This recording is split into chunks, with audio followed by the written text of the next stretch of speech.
Namaste.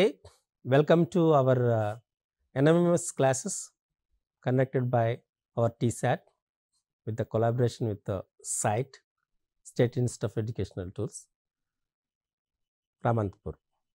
So మనం ఈరోజు ఈ ఎన్ఎంఎంఎస్ క్లాస్లో భాగంగా పార్ట్ 1లో మీరు రాయబోతున్నటువంటి ఎగ్జామ్లో మొదటి అంశమైనటువంటి అనాలజీని గురించి ఈరోజు డిస్కస్ చేయబోతున్నాం. ఈ సిరీస్లో మనం ఏం చేస్తామంటే ఈ మ్యాట్లో వచ్చినటువంటి 26 అంశాలని 26 భాగాలుగా మనం నేర్చుకోబోతున్నాం. ఒక భాగం కంప్లీట్ అయిన వెంటనే మీరు చేయవలసిన పని ఏంటంటే దానిలో అడిగినటువంటి ప్రశ్నలు నేను డిస్కస్ చేస్తాను కదా, అటువంటి ప్రశ్నలు కొన్ని రిఫరెన్స్ బుక్స్ కూడా మీకు చెప్తాం. వాటిని మీరు ప్రాక్టీస్ చేసి వాటిలో వచ్చినటువంటి ఏమైనా డౌట్స్ ఉంటే మీ ఉపాధ్యాయుల యొక్క సహకారంతో నేర్చుకోండి. మనం ఈ సిరీస్లో భాగంగా కొన్నిసార్లు లైవ్ క్లాసెస్ కూడా కండక్ట్ చేస్తాం. అందులో మీరు పార్టిసిపేట్ చేసి మీకున్నటువంటి ఏమైనా సందేహాలు ఉంటే అప్పుడు ఆ ప్రశ్నలకి లేదా ఆ డౌట్స్కి మీరు మీ ప్రశ్నల ద్వారా సమాధానం తెలుసుకోవచ్చు. ఓకే, సో కాబట్టి ప్రతి సిరీస్ని ప్రతి సెషన్ని చాలా జాగ్రత్తగా మీరు ప్రాక్టీస్ చేయండి, ఫాలోఅప్ కండి. ఖచ్చితంగా మీకు ఈ మెంటల్ ఎబిలిటీ టెస్ట్ అనేది చాలా సులభం అవుతుంది. 90 ప్రశ్నలు కూడా మీకు కొత్తదనమే. ఇవి టెక్స్ట్ బుక్ నుండి తీసుకున్నటువంటి అంశాలు కావు. ఇంతకుముందు మనం ముందు సెషన్లో మనం చెప్పుకున్నాం ఎగ్జామినేషన్ ప్యాటర్న్ ఎలా ఉంటుంది అనేటువంటిది కదా. ఈ ఎగ్జామినేషన్ ప్యాటర్న్లో తీసుకుంటే ఈ శాట్లో మనకు 8 రకాలైనటువంటి సబ్జెక్ట్స్ ఉన్నాయి. మరి ఎనాలజీలో కూడా మరి ఈ మ్యాట్లో కూడా సుమారు 26 రకాల అంశాలు ఉన్నాయి. అంటే ఇది ఖచ్చితంగా 26 రకాల ప్రశ్నలు ఇస్తారనేటువంటి అర్థం కాదు. ఈ 26 రకాల అంశాల నుంచి పేపర్ సెట్ అనేటువంటి 26 రకాలు తీసుకోవచ్చు, 10 రకాలు తీసుకోవచ్చు, 16 రకాలు తీసుకోవచ్చు. అతను పేపర్ సెట్టింగ్ యొక్క అవకాశాన్ని బట్టి తదనుగుణంగా మనకు ప్రశ్నలు ఇవ్వడం జరుగుతుంది. ప్రతి అంశాన్ని మనం కూలంకుషంగా నేర్చుకోవటం అనేటువంటిది చాలా ఇంపార్టెంట్. ఓకే, ఎనాలజీ అంటే ఏంటి? ఎనాలజీ అంటే ఒకే రకంగా ఉన్నటువంటి వాటిని మనం గుర్తించాలి. అంటే కొన్నిటి మధ్య ఒకే రకమైనటువంటి సారూప్యత ఉంటుంది, ఒక రకమైన ధర్మం ఉంటుంది. మొత్తం 4 అంశాలు ఇచ్చారు. 4లో మొదటి 2 అంశాల మధ్య ఒక రకమైన ధర్మం ఉంది. అదే ధర్మము మిగతా 2 అంశాల మధ్య కూడా ఉండాలి. లేదా అటువంటి ధర్మం కలిగినటువంటి 4వ అంశాన్ని మీరు కనుక్కోవాల్సి ఉంటుంది. ఇది ఎనాలజీలో వచ్చినటువంటి ప్రశ్నల యొక్క స్వభావం. అర్థమైందా? మనకు కొన్ని రాసులు కానీ, కొన్ని పదాలు కానీ, కొన్ని సింబల్స్ కానీ, కొన్ని సంఖ్యలు కానీ ఏమైనా ఇస్తాడు. ఇచ్చిన దాంట్లో మొదటి 2 సంఖ్యలు లేదా మొదటి 2 పదాలు లేదా మొదటి 2 అంశాల మధ్య ఏ రకమైనటువంటి రిలేషన్ ఉందో, ఏ రకమైనటువంటి ధర్మం ఉందో అదే ధర్మాన్ని మిగతా 2 మధ్య కూడా ఉండేటట్టుగా చూసుకోవాలి. ఆ రకంగా ఉన్నటువంటి పదాన్ని ఆన్సర్ని మీరు ఫైండ్ అవుట్ చేయవలసి ఉంటుంది. ఇది ఎనాలజీకి సంబంధించినటువంటి క్వశ్చన్ని ఆన్సర్ చేసే విధానం. ఓకే, ఎనాలజీ అంటే ఏంటో చూద్దాం. Analogy means similarity. In this type of questions, 2 objects related in some way are given and third object is also given with the 4 or 5 alternatives. You have to find out which one of the alternative bears the same relation with the third object as first and second objects are related. మనకు ఇచ్చినటువంటి analogy అనగానే similarity, ఒకే రకమైనటువంటి స్వారూప్యతను కలిగినటువంటివి, స్వరూపతను కలిగినటువంటి పదాలు అని మీకు ఇప్పుడు చెప్పినట్టుగానే ఇందులో 2 పదాలు అనేటువంటివి ఒక రకమైనటువంటి ధర్మాన్ని కలిగి ఉంటాయి. మిగతా 2 పదాల మధ్యలో కూడా అదే ధర్మం ఉండాలి. ఆ 4వ పదం లోపిస్తుంది. ఆ లోపించిన పదాన్ని మనము ఇచ్చినటువంటి 4 ప్రత్యామ్నాయ సమాధానాల నుండి ఈసారి మీకు 4 ప్రత్యామ్నాయ సమాధానాలు ఇస్తారు కాబట్టి 4 ప్రత్యామ్నాయ సమాధానం అంటే ఆప్షన్స్ ABCD ఆప్షన్స్. బహుశా మీకు ఈ పేపర్లో ABCD బదులు 1 2 3 4 ఉంటాయి. ఇది జాగ్రత్తగా గుర్తుపెట్టుకోండి. 1 2 3 4 అనేటువంటి ఆప్షన్స్ ఉంటాయి. ఈ 1 2 3 4 ఆప్షన్స్ నుండి ఏది కరెక్ట్ ఆప్షనో మీరు గుర్తించవలసిన ఆవశ్యకత ఉంది. ఇది ఎనాలజీ గురించి. అర్థమైందా? ఎనాలజీ అంటే ఒకే రకమైనటువంటి సారూప్యత కలిగిన పదాల సమూహము, దాన్నే అనాలజీ అంటారు. అయితే దాని డెఫినిషన్ అనేది మీకు పెద్దగా అవసరం లేదు, కానీ అది ఏంటి అని చూద్దాం. ఇప్పుడు మనం ఒక ప్రశ్న చూద్దాం. ఎలా ఇచ్చాడు, దాన్ని ఏం చేస్తున్నాం. మీరు ప్రశ్న చూస్తే ఇచ్చినటువంటిది ఇది ఆల్రెడీ పరీక్షలో ఇచ్చారు, దాన్ని మనం ఇప్పుడు డిస్కస్ చేస్తున్నాం. Curd, milk, shoe. నాలుగవది ఏంటి? పెరుగు, పాలు, షూ. అయితే మిగతాది ఏంటి? దానికి ఇచ్చిన ఆప్షన్స్ ఏమి ఇచ్చారు?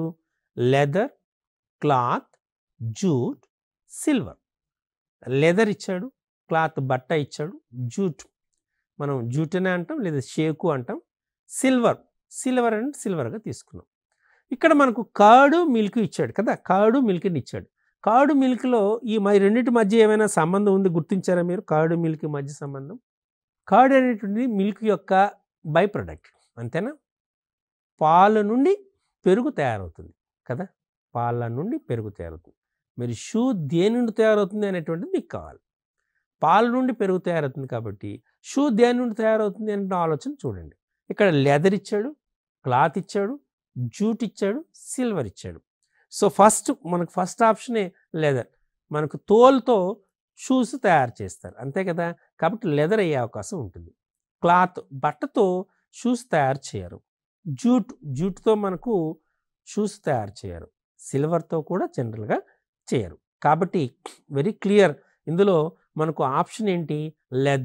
Leather is because A curd is made from milk, similarly shoe is made from leather. So you can choose option A is the correct one. ఆ రకంగా మీరు సెలెక్ట్ చేసుకోవాల్సి ఉంటుంది. ఇందులో మీరు చాలా జాగ్రత్తగా అబ్జర్వ్ చేయాల్సిన ఉంది. కాబట్టి మీరు 8th క్లాస్ పిల్లలు ఫస్ట్ టైం కాంపిటేటివ్ ఎగ్జామినేషన్ రాయబోతున్నారు, అది కూడా నేషనల్ లెవెల్ కాంపిటీషన్. కాబట్టి ఇచ్చిన ప్రశ్నని జాగ్రత్తగా చదవండి. ఫస్ట్ చదివిన ప్రశ్న తర్వాత ఆప్షన్స్ను కూడా సరిగ్గా చదవండి. ఒకటి లెదర్ కనబడింది కదా, మిగతా ఆప్షన్స్ అవునా కాదని పక్కన పెట్టేసి ఇమీడియట్గా ఏని టిక్ పెట్టుకున్నారనుకోండి, కొన్ని సందర్భాల్లో మిస్టేక్ అయ్యే ఉంటుంది. ఎందుకంటే జనరల్గా ఈ objective type question, especially multiple choice క్వశ్చన్స్లో which is the best among the given అది చూడాలి. ఏది మోర్ యాక్యురేటు. కొన్నిసార్లు అన్నీ కూడా సమాన అవకాశాలు ఉండే అవకాశం ఉంటుంది. కాబట్టి జాగ్రత్తగా చూసి విచ్ ఇస్ ద బెస్ట్, ఉన్న దాంట్లో బెస్ట్ ఏంటని చూడాలి. ఇక్కడ అటువంటి ఇబ్బంది లేదు కాబట్టి నేరుగా లెదర్ అని మీరు సెలెక్ట్ చేసుకునే ఆస్కారం ఉంటుంది. Okay, malaria, mosquito. ఇక్కడ మీరే సెలెక్ట్ చేయాలి. Remaining 2 malaria, mosquito. మనకు మలేరియా అనేటువంటి జ్వరము ఈ దోమ వలన, మస్కిటో దోమ వలన వస్తుంది కదా. అయితే ఇప్పుడు మనకు వచ్చినటువంటి దీన్ని మిగతా వాటిలో ఇచ్చాడు. ఏమి ఇచ్చాడు? Poison, death, cholera, water, rat, plague, medicine, disease. ఇది మనకు ఇచ్చినటువంటి ఆప్షన్స్. అయితే ఇందులో పాయిజన్, డెత్, పాయిజన్ వలన డెత్, పాయిజన్ తీసుకున్నాం అనుకోండి చనిపోయే అవకాశాలు ఉంటాయి. ఓకే, కలరా, వాటర్ అంటే కలుషితమైనటువంటి నీటి వలన మనకు కలరా వ్యాప్తి చెందే అవకాశం ఉంటుంది, కలరా వచ్చే అవకాశం ఉంటుంది. అలాగే ర్యాట్, ప్లేగ్, ఎలుక వలన మనకు ప్లేగ్ అనే వ్యాధి వస్తుంది. మెడిసిన్, డిసీజ్ అంటే మనకు వ్యాధి వచ్చేటప్పుడు మెడిసిన్ వేసుకుంటాం. ఇక్కడ మనకు as malaria is caused due to mosquito, similarly cholera is caused due to water. మనకి ఫస్ట్ది ఏమి ఇచ్చాడు? మనకి ఇచ్చినటువంటిది ఏంటి? వ్యాధి. రెండోది ఏమి ఇచ్చాడు? దేని వలన జరుగుతుంది, అంతే కదా. మలేరియా మస్కిటో వలన, దోమ వలన వస్తుంది. కాబట్టి కలుషితమైన నీటి వలన కలరా వస్తుంది. కాబట్టి ఈ రెండిటికి, మలేరియాకి మస్కిటోకి ఏ విధమైన సంబంధం ఉందో కలరా వాటర్కి అదే విధమైన సంబంధం ఉంది. కాబట్టి మనం ఆప్షన్ బిని సెలెక్ట్ చేసుకోవచ్చు. అయితే మిగతా వాటిని కూడా చూద్దాం. Poison, death. ఇక్కడ పాయిజన్ తీసుకోవడం వల్ల చనిపోయే అవకాశం ఉంటుంది. కానీ పాయిజన్ అనేటువంటిది మనం తీసుకుంటే poison is not a disease కదా, కాబట్టి పనికిరాదు. అలాగే ర్యాటు, ప్లేగు. మనం ఎలుక వలన ప్లేగు వ్యాధి వచ్చేటటువంటి అవకాశం ఉంది అనేది కూడా తెలుసు. కానీ ఇక్కడ ఇచ్చిన మనం ఏమి చూసారా? ఫస్ట్ ఏమొచ్చింది? ఇక్కడ వ్యాధి ఉంది, తర్వాత దానికి కారకం ఉంది, వ్యాధి కారకం ఉంది. ఇక్కడ ప్లేగ్ ఇక్కడ ఉండి ర్యాట్ ఇక్కడ ఉంటే ఇదే కరెక్ట్ అయ్యే ఆస్కారం ఉంది. కానీ ర్యాట్ ఇక్కడ, ప్లేగ్ ఇక్కడ ఉంది, ర్యాట్ ముందుంది. అంటే వ్యాధి కారకం ముందుంది, వ్యాధి తర్వాత ఉంది. కాబట్టి ఇక్కడ ఆర్డర్ కరెక్ట్గా లేదు. చూసారా, ఇంతకుముందు ప్రశ్నకు ఈ ప్రశ్నకు మధ్య ఉన్నటువంటి సంబంధం. మనం కలరా, వాటర్, ర్యాట్, ప్లేగ్ ఈ రెండు దరిదాపుగా సమానమైన ఆన్సర్లే, రెండు కూడా కరెక్టే ఆస్కారం ఉంది. కానీ ఇక్కడ రిలేషన్ ఆర్డర్ ఏముంది, ముందు వ్యాధి ఉంది, తర్వాత వ్యాధి కారకం ఉంది. ఇక్కడ కలరా వ్యాధి ఉంది, వ్యాధి కారకం ఉంది. ఇక్కడ ఏముంది, వ్యాధి కారకం ఉంది, తర్వాత వ్యాధి ఉంది. కాబట్టి సి ఆర్డర్ అనేటువంటిది కరెక్ట్గా లేదు. కాబట్టి మనం సిని సెలెక్ట్ చేసుకునే ఛాన్స్ లేదు. మెడిసిన్ డిసీజ్ ఇక్కడ మనం చెప్పేటటువంటిది వ్యాధి కారకమే లేదు కదా. కాబట్టి బి ఆప్షన్ చూసారు. ఈ రకంగా మనం ఆప్షన్స్ని చాలా జాగ్రత్తగా పరిశీలన చేసి ఏది కరెక్ట్ అనేటువంటిది చూడాలి. క్లియర్? ఓకే, ఇప్పుడు మరో ప్రశ్న చూద్దాం. 4:18, 6:what అన్నాడు. 4:18 ఇది మనకు నిష్పత్తులు మీకు 8th క్లాస్లో ఉన్నాయి. రేషియోస్ అండ్ ప్రపోర్షన్స్ అని ఉంది కదా. అనులోమ అనుపాతము, విలోమ అనుపాతము, మిశ్రమ అనుపాతము, compound ratios, direct proportion, indirect proportions ఇలా ఉన్నాయి కదా. వాటిలో మనం తీసుకునే దాంట్లో కాన్సెప్ట్ వచ్చినటువంటిది, సేమ్ కాన్సెప్ట్ ఇందులో. 4:18 తీసుకున్నారు. ఒక ప్యాటర్న్ ఇక్కడ ఉంది, జాగ్రత్తగా మీరు అబ్జర్వ్ చేస్తే 4కి 18కి మధ్య ఉన్నటువంటి రిలేషన్ ఏంటి? 4కి 18కి మధ్య ఫోర్త్ టేబుల్ చూసుకోండి. 4 4 16, ఇట్ ఈస్ 2 more కదా. అంటే మనం తీసుకున్నప్పుడు మనకి ఎలా వస్తుంది, 4 4 16 మనకు వస్తుంది. కాబట్టి ఇక్కడ మనం ఏం చేయాలి, యాజ్ నేను తీసుకున్న అలాగే 18 రావాలి. ఇక్కడ 18 వచ్చింది. ఓకే, ఇప్పుడు మనం దీన్ని తీసుకున్నకి ఒక కండిషన్గా చూద్దాం. ఎలా కండిషన్ అంటే 4² + 2 is 16 + 2 which is 18. అంటే ఫస్ట్ దాన్ని స్క్వేర్ చేసి 2 యాడ్ చేసాం. క్లియర్? ఇప్పుడు మనకు ఇక్కడ 6 ఉంది. ఏం చేయాలి, 6² + 2 36 + 2 38. సేమ్ ప్యాటర్న్ వచ్చింది. కాబట్టి మనం 38ని కరెక్ట్ ఆప్షన్గా మనం చూపించవచ్చు. అయితే ఇక్కడ ఏముందండి, ఇది యాక్చువల్గా ప్రిఫిక్స్ సఫిక్స్లో ఉన్నవి. మనకు స్క్రీన్ పైన ఇది ఎలా రావాలంటే 4², ఇది 6². అందుకే క్లారిటీగా మీకు దీనిపైన గీయడం జరిగింది. అర్థమైందా? 4² + 2 = 16 + 2 that is 18. 6² + 2 = 36 + 2 that is 38. అంటే ఫస్ట్ దాన్ని స్క్వేర్ చేసి 2 యాడ్ చేసాం. అలాగే సేమ్ రిలేషన్ ఇక్కడ మనం మెయింటైన్ చేయాలి. ఫర్ ఎగ్జాంపుల్ 6 బదులు 7 ఉందనుకోండి, ఇప్పుడు ఆన్సర్ ఎంత అవుతుంది, 7² + 2 అంతేనా. అంటే 49 + 2 51 అవుతుంది. అదే 10 ఉందనుకోండి ఫర్ ఎగ్జాంపుల్, 10² + 2 100 + 2 102 అవుతుంది. అర్థమైందా? సో అక్కడ మనం రిలేషన్ ఏంటి, ఫస్ట్ నెంబర్ని స్క్వేర్ చేయాలి, స్క్వేర్ చేసి 2 యాడ్ చేయాలి, వచ్చే ఆన్సరే మనకు రిక్వైర్డ్ ఆన్సర్. కాబట్టి అదే రిలేషన్ని ఇక్కడ మెయింటైన్ చేస్తాం. Squaring the number and adding 2 to it, that is the answer. So 6² + 2 which is equal to 38. This is answer. Is it clear? So కాబట్టి కొన్నిసార్లు మనం ఈ ఎనాలిసిలో జనరల్ మ్యాథమెటిక్స్ కాన్సెప్ట్స్ కూడా అడుగుతూ ఉంటాడు. కాబట్టి అన్నీ ఎస్పెషల్లీ మ్యాథ్ అనేటువంటిది మీ యొక్క ఎనలిటికల్ రీజనింగ్ని, లాజికల్ రీజనింగ్ని, ప్రెజెన్స్ ఆఫ్ మైండ్ని, ఇవన్నిటిని టెస్ట్ చేస్తూ ఉంటుంది అనమాట. మీకు కాన్సెప్చువల్ నాలెడ్జ్ ఎంత ఉంది, ఆ కాన్సెప్చువల్ నాలెడ్జ్లో లాజికల్ రీజనింగ్ ఎంత శాతం మీరు వాడుతున్నారు, ఇవన్నీ కూడా పరిశీలన చేయడం జరుగుతుంది అనమాట. ఇప్పుడు మరో ప్రశ్న చూద్దాం. ఇచ్చినటువంటి cup, lip, bird which one? Cup, lip ఇచ్చాడు, బర్డ్ ఏంటి అని అడిగాడు. ఓకే, సో ఇక్కడ మనకు ఇచ్చే ఆప్షన్స్ ఏమి ఇచ్చాడు, బుష్ ఇచ్చాడు, గ్రాస్ ఇచ్చాడు, ఫారెస్ట్ ఇచ్చాడు, బీక్ ఇచ్చాడు. ఓకే, మనం ఈ కప్పు తీసుకున్నాం కదా. కప్పుని మనం కప్పులో ఏదైనా మనం లిక్విడ్ తీసుకుంటాం, ఏదో లిక్విడ్ తీసుకుంటాం, కాఫీ, టీ కానీ, ఫ్రూట్ జ్యూస్ కానీ, వాట్ ఎవర్ ఇట్ మేబీ మనం తీసుకున్నాం. అది ఆ కప్పులో ఉన్న లిక్విడ్ని మనం తాగాలంటే దేని సహాయంతో తాగుతాం, లిప్ సహాయంతో తాగుతాం, అంతే కదా. కప్పు లిప్ సహాయంతో జరుగుతుంది.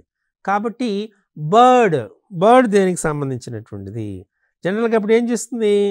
Bird collects grass with the help of beak, అంతే కదా. ఇప్పుడు బర్డ్స్ ఉంటాయి, బర్డ్స్ ఏం చేస్తాయి? బర్డ్స్ ఏమైనా పట్టుకోవాలనుకోండి, ఏమైనా తీసుకోవాలి గ్రాస్ని పట్టుకోవాలనుకోండి, దేని సహాయం తీసుకుంటాయి? తమ యొక్క ముక్కు సహాయం తీసుకుంటాయి కదా, బీక్ సహాయంతో. కాబట్టి ఆన్సర్ ఏమవుతుంది? బీక్. క్లియర్?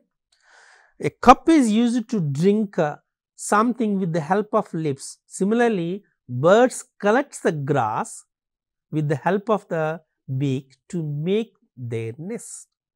వాళ్ళ యొక్క గూడిని కట్టుకోవడానికి వీటికి అన్నిటికీ కూడా ఈ బీక్ సహాయంతో, తన యొక్క ముక్కు సహాయంతో వాటిని తీసుకోగలుగుతాయి. కాబట్టి ఇక్కడ ఖచ్చితంగా మనకు ఆప్షన్ డి బీక్ అనేది ఆన్సర్ అవుతుంది.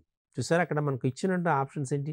Bush, grass, forest, peak. ఇవన్నీ కూడా మనకు పక్షి అనగానే మనకి అన్ని బుష్ ఒక పొద కానీ, గడ్డి కానీ, అలాగే అడవి కానీ, లేదా దాని ముక్కు కానీ, అన్నీ పక్షికి ఒక రకంగా సంబంధించినవి ఇచ్చారు. కానీ which is the nearest one and which is very similar the relation between the first two terms, అది ఇంపార్టెంట్ అనమాట.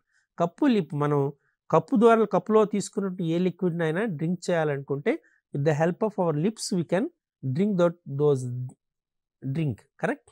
The same way if the birds want to collect some grass or something else, so they will use their beak to hold those, to collect the particular grass or objects. Clear? So beak is the correct answer. Okay, now we will shift to the next. Flow, river, stagnate, what is the answer?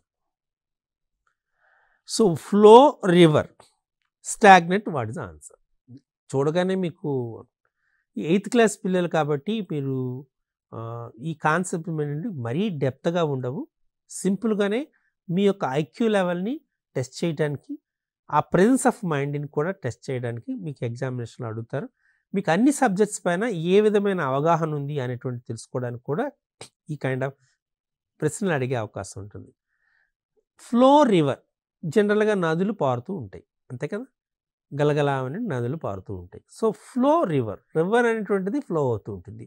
ఇక మనకు stagnant water ఉంటుంది రివర్లో. మరి stagnant water ఎక్కడ ఉంటుంది అనేటువంటి వెంటనే idea రావాలి. Stagnant water ఎక్కడ ఉంటుంది? రెయిన్లో ఉంటుందా, స్ట్రీమ్లో ఉంటుందా, పూల్లో ఉంటుందా, కెనాల్లో ఉంటుందా అన్నాడు. ఇది అనగానే మీకు వెంటనే ఐడియా వచ్చేస్తుంది చదివినప్పుడే. పూల్, ఒక సరస్సులో కానీ, కొలంలో కానీ, ఒక చెరువులో కానీ నీళ్ళు అనేటువంటివి స్టాగ్నెంట్గా ఉంటాయి. అవి అటువైపు ఇటువైపు ప్రవహించవు, కరెక్ట్ కదా. అలా అంటే నదుల్లో నీరు ప్రవహిస్తుంది, ఫ్లో అంటే నదుల్లో నీరు ప్రవహిస్తుంది. మరి ఎక్కడ నీరు స్టాగ్నెంట్గా ఉంటుంది, ఒక స్థిరంగా ఉంటుంది అనేటువంటి అంటే ఖచ్చితంగా మీరు పూల్ అని మీరు సెలెక్ట్ చేసుకోవచ్చు. C is the correct option. As a water of river flows, similarly water of pool is stagnant. Okay, మనము రెయిన్ తీసుకున్నాం అనుకోండి, రెయిన్లో వాటర్ ఉంటుంది, it's okay, but it flows కదా. ఆ క్లౌడ్స్ నుండి మనకు వాటర్ వస్తుంది. మనం వాటర్ సైకిల్ మేము చూసాం. ఈ సముద్రంలోని, నదుల్లోని, ఈ చెరువుల్లోని, వీటిలో నీరంతా కూడా సూర్యకాంతి యొక్క వేడి వలన ఆవిరవుతుంది. వాటర్ వేపర్గా మారి అవి పైకి పోయి క్లౌడ్స్గా ఫామ్ అయ్యి అవి మరలా చల్లబడి వర్ష రూపంలో మనకు వచ్చేస్తుంది. ఇట్స్ వాటర్ సైకిల్, అందరికీ తెలిసిన విషయమే కదా, జలచక్రము అంటారు. అక్కడ రెయిన్ అనేటువంటిది అక్కడ ఫ్లో వస్తుంది మనకి. స్ట్రీమ్ తీసుకున్నారనుకోండి, ఈ స్ట్రీమ్ అంటే ప్రవాహం, అది కూడా ప్రవాహం అనేటువంటిది వస్తుంది. ఇక్కడ కెనాల్ అని తీసుకున్నాం అనుకోండి, కెనాల్ కూడా ఒక రకమైనటువంటి ప్రవాహానికి మనకి canals, right canal, left canal అంటుంటాం. కుడి కాలువలు, ఎడమ కాలువలు అని అంటాం కదా. ఇప్పుడు నాగార్జున సాగర్ ఉంది, కుడి కాలువ ఉంటుంది, ఎడమ కాలువ ఉంటుంది. ఈ కుడి కాలువ ద్వారా, ఎడమ కాలువ ద్వారా నీటిని విడిచిపెడతారు.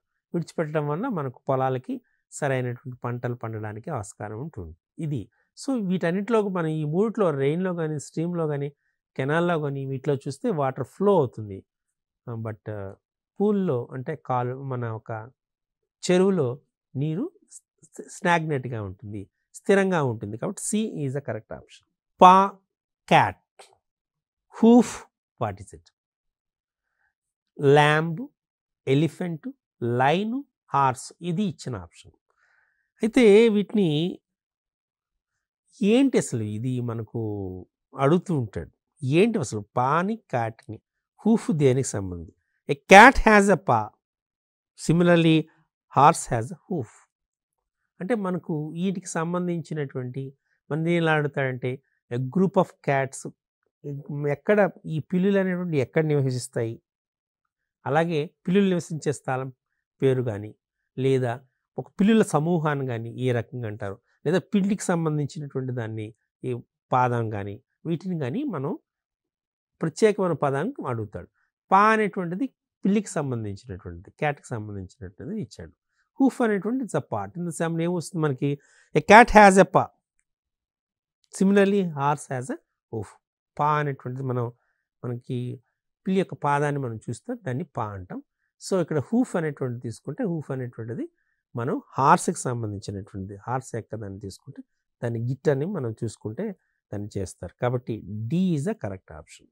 ఓకే, ఇది మీకు బయాలజీలో వస్తుంది, క్లియర్గా అర్థమై ఉంటుంది. అండ్ నెక్స్ట్ ఇందులో మీరు చాలా వరకు ఇది తెలుసుకోవాలి. ఒక్కొక్క శాస్త్రాన్ని చదివే వాళ్ళు ఒక్కొక్కరు ఉంటారు, దానికి ఒక శాస్త్రం అంటారు.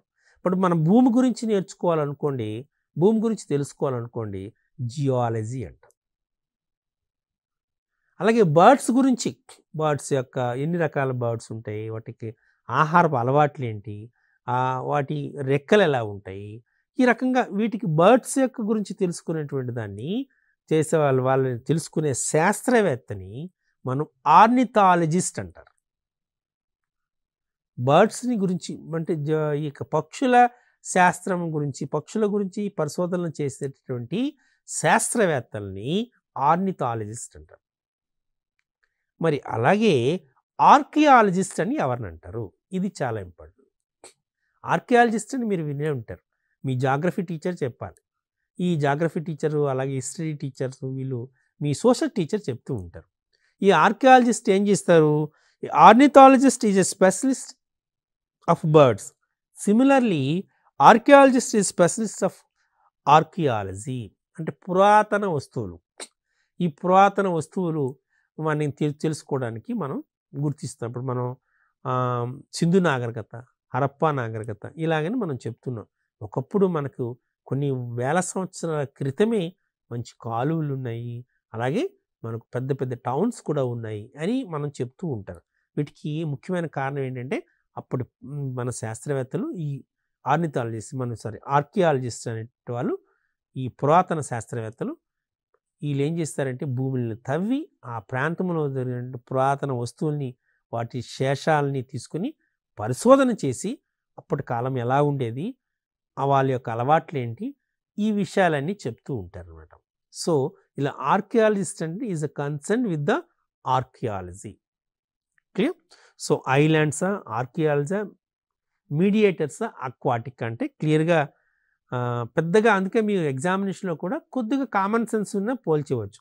ఇక్కడ ఆర్కియాలజిస్ట్ ఉన్నది, ఆర్కియాలజీ ఉంది, జస్ట్ వెరీ క్లియర్ కనెక్టివిటీ. కాబట్టి C is the correct option అని మీరు చెప్పే అవకాశం ఉంటుంది. Clear? Peacock India, bear which one? పీకాక్కి ఇండియాకి మధ్య సంబంధం ఏంటి?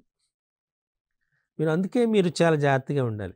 భారతదేశానికి సంబంధించినటువంటి నేషనల్ సింబల్స్ అన్నీ గుర్తుపెట్టుకోవాలి, అది చాలా అవసరం. నేషనల్ బర్డ్ ఏంటి, నేషనల్ యానిమల్ ఏంటి, నేషనల్ ఫ్రూట్ ఏంటి, ఇలా నేషనల్ యాంథమ్ ఏంటి, నేషనల్ స్లోగన్ ఏంటి, ఇలా ప్రతిదీ ఎలాగైతే ఉంటుందో ఇప్పుడు మీకు ఆల్రెడీ చెప్పినాను. నేషనల్ బర్డ్, జాతీయ పక్షి నెమలి కదా. బీర్ అనేటువంటిది దేనికి సంబంధించినటువంటిది? It's a national animal of Russia. Australia, America, Russia, England ఇచ్చాడు. దీంతో దేంటికి సంబంధించింది అని అడిగాడు. అడిగేటప్పుడు ఓకే, సో మనం చెప్పేటప్పుడు సింపుల్గా పీకాక్ ఇండియా యొక్క నేషనల్ బర్డ్ అయితే, బేర్ అనేటువంటిది రష్యా యొక్క నేషనల్ యానిమల్గా మనం చెప్పచ్చు. కాబట్టి ఆ నేషనల్ యానిమల్ అనేటువంటిది ఏమవుతుంది, రష్యా. కాబట్టి సి ఆప్షన్గా చూపించే అవకాశం ఉంటుంది. ఓకే, ఇప్పుడు బిఈజీకే, ఏడిఎఫ్జి, పిఎస్వివై ఇలా ఇచ్చారు. వీటి మధ్య సంబంధం ఏముంది అన్నాడు. ఇక్కడ చాలా జాగ్రత్తగా గుర్తుపెట్టుకోవాలి. మీకు వీటిని వీటి సిరీస్లో కూడా మరలా చెప్తాను, ప్రాక్టీస్ చేద్దాం. ఇందులో ముందు మనం చూసుకున్నది బిఈ ఉంది. ఏబిసిడీలు చదవండి. బికి ముందు లెటర్ ఏంటి? ఏ. ఈకి ముందు లెటరు డి. జీకి ముందు లెటరు ఎఫ్. కేకి ముందు లెటరు జే. కరెక్ట్ కదా? అంటే జస్ట్ ఒక లెటర్ ముందు ప్రిసిడింగ్ నెంబర్. కరెక్ట్. ఇక్కడ సేమ్ రిలేషన్. బికి ఏకి -1 అంటే అర్థం ఏంటంటే బి ముందు లెటర్ అనమాట. So in the same process మనం పోతున్నాం. ఇప్పుడు పి తీసుకున్నాం. పికి ముందు లెటర్ ఏముంది? మనం A B C D F GHIJKLMNOP MNOP O P. So పికి ముందు లెటర్ ఓ. ఇక్కడ ఎక్కడ ఉంది ఓ? చూడగానే ORUX అని కొట్టేవచ్చు ఆన్సర్, అంతేనా? చెప్పవచ్చు. ఎస్ ఒక చెక్ చేద్దాం. ఎస్కి ముందు లెటర్ ఏంటి? PQRS. సో ఎస్కి ముందు letter R. STUV. So V ఉంది. వికి ముందు లెటర్ యు. అలాగే XYZ. సో వైకి ముందు letter X. So ORUX is the correct. Just lettering position చూసుకోవాలి. ఇక్కడ BEGK. So the next letters, each letter యొక్క నెక్స్ట్ ప్రీవియస్ లెటర్ తీసుకున్నారు. ప్రీవియస్ లెటర్స్ ఏంటవుతాయి? ADFG. సిమిలర్ మేనర్ PSVYలో వాటికి ముందు ఉన్నటువంటి లెటర్స్ ఏంటో చూసుకోవాలి. ఏ ముందు ఏమవుతాయి? ORUX. సో ఆప్షన్ బి అనేది correct answer. AZBY CXDW EVFU అని ఇచ్చాడు. ఇక్కడ ఏసి 2 లెటర్లు తేడా వచ్చినాయి. అబ్జర్వ్ చేయండి. మధ్యలో ఏమొచ్చింది? ఏకి సికి మధ్యలో బి ఉంది. అంటే ఒక లెటర్ జంప్ అయి వచ్చింది. జెడ్ పద్ధతి ప్రకారం ఏమవ్వాలి? జెడ్ జంప్ అయితే ఇప్పుడు మనం దాన్ని తీసుకున్నాం కదా. తీసుకున్నప్పుడు జెడ్ 2 లెటర్స్ ఏమొచ్చింది? ఎక్స్ వచ్చింది. అంటే 2 లెటర్స్ వెళ్ళింది ముందు. అలాగే బి తీసుకున్నాం. BCD సి వచ్చింది. Y XYZ UVW. Correct. 2 letters difference వచ్చినాయి. కాబట్టి EVFU చూద్దాం. ఈకి ఒక లెటర్ స్కిప్ అవ్వాలి. ఎఫ్ స్కిప్ అయ్యి నెక్స్ట్ లెటర్ ఈజీ కదా. కాబట్టి లెటర్స్ చూసుకోండి, సింపుల్గా రాసుకోండి, అప్పుడు చేస్తే సరిపోతుంది. ABCDEFG వచ్చింది. యు వచ్చింది. 2 లెటర్స్ జంప్ అవ్వాలి అంటే నెక్స్ట్ ఇక్కడికి వచ్చింది జీ. ఓకే, అన్ని జీలు ఉన్నాయి కదా. మరి అన్ని జీలు ఉన్నప్పుడు మళ్ళా చెక్ చేసుకోవాలి. వి తీసుకున్నాం. జనరల్గా వి తీసుకున్నప్పుడు ఏమొస్తుంది? మనకి 2 లెటర్స్ దానికి వచ్చింది. ఇక్కడ కూడా మీకు ఐడియా వచ్చేసి ఇక్కడ వి ఉండదు. అప్పుడు వీకి వచ్చేటప్పుడు ఏమొస్తుంది? ముందు లెటర్ తీసుకున్నాం. ఇక్కడ ముందుకు వెళ్ళాలి. ముందుకు వెళ్ళాలంటే ఏమొస్తుంది? మనం తీసుకున్నాం PQR అక్కడ రాసుకుందాం మన ఈజీ కోసం. PQRSTUVW. కరెక్ట్. ఇక్కడ వికి ముందుకు వెళ్ళాలి. 2 లెటర్స్ ముందుకు అంటే ఏమొస్తుంది? టీ వస్తుంది. ఇప్పుడు ఫస్ట్ది ఏమొచ్చింది? G, next T. చూడగానే GTHS అని మనం చెప్పవచ్చు. అయినా చెక్ చేద్దాం. నెక్స్ట్ ఏమొచ్చింది? డీకి వచ్చినప్పుడు ఇక్కడికి BD అయింది. 2 లెటర్స్ ముందుకు వెళ్ళింది. అలాగే ఇక్కడ మీరు ఎఫ్కి 2 లెటర్స్ ముందుకు వెళ్ళాలి. ఎఫ్కి 2 లెటర్స్ ముందు అంటే FGH వచ్చింది. సో క్లియర్గా GTHS is the correct option అని మనం చెప్పుకోవచ్చు.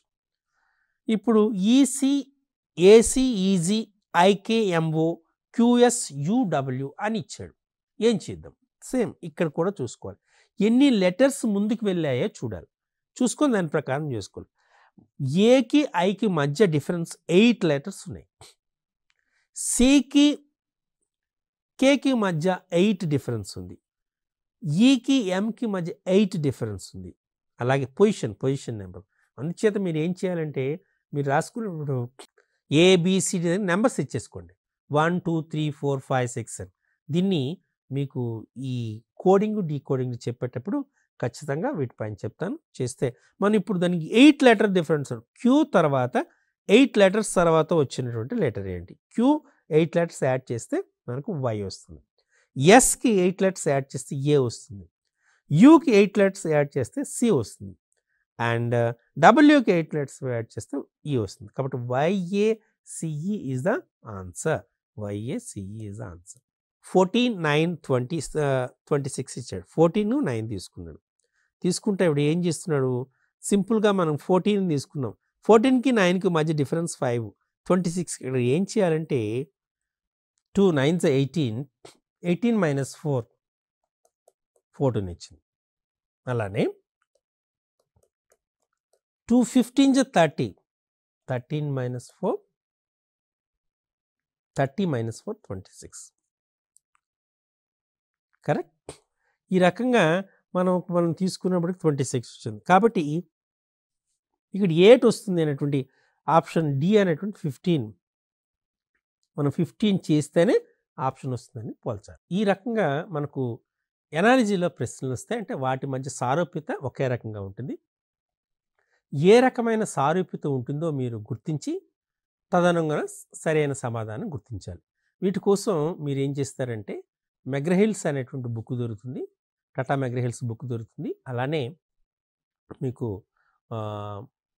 ఈ ఉపకార్ సిరీస్లో కూడా బుక్ దొరుకుతుంది. వాటి ప్రాక్టీస్ చేయండి.